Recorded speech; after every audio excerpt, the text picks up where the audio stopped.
culture is hugely important to M&A. And you know, to this day, it's been probably one of the most talked about categories of deal failure factors, and I believe it has caused a lot of deal failures, but every organization can and should do better at culture. And let's start with the definition. For years and years, executives have relied on the old tried and true definition. What is culture? Well, culture is the way we do things around here. That's true. Values and beliefs and behaviors, that's true.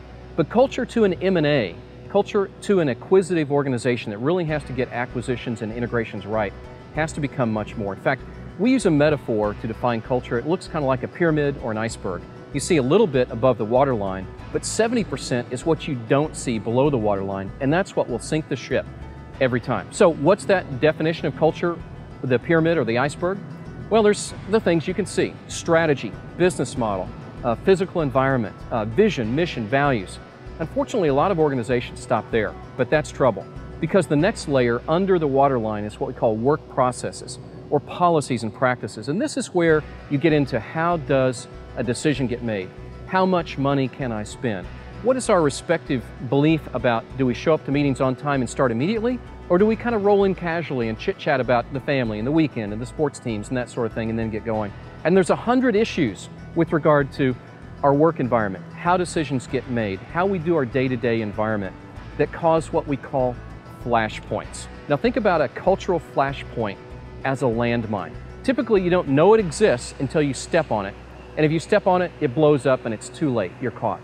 Flashpoints from a cultural standpoint are things that are typically very historical in nature. This is comfortable for us, we've done this a long time, we know how it works, and they're disproportionate in value. If you were to change that as an acquirer, or say, we don't do decisions like that, or we don't do employee relations special privileges like that, like special lunch on Fridays for the sales team or whatever, that has an emotionally and significant value far greater than the money and time you spend on it. And if you take it away, you've just become the bad guy.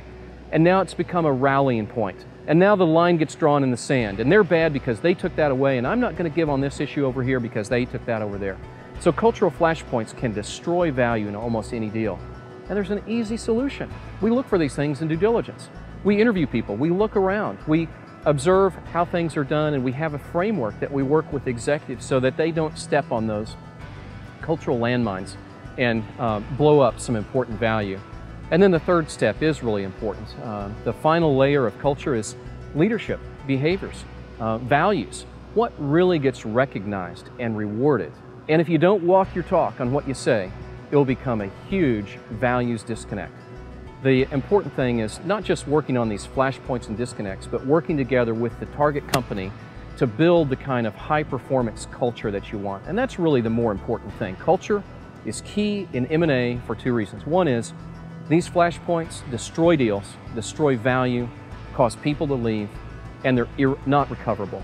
But number two, if we really do culture right, we know that through accountability and clarity and setting the right strategic vision and creating a high-performance culture based on trust and openness and candor, and linking that with right incentive systems that really align the right behaviors with the right rewards and outcomes, that we can make a very different organization, and we can combine very different organizations, very different businesses into a single, intact, highly performing unit. And that's why we talk so much about culture in M&A.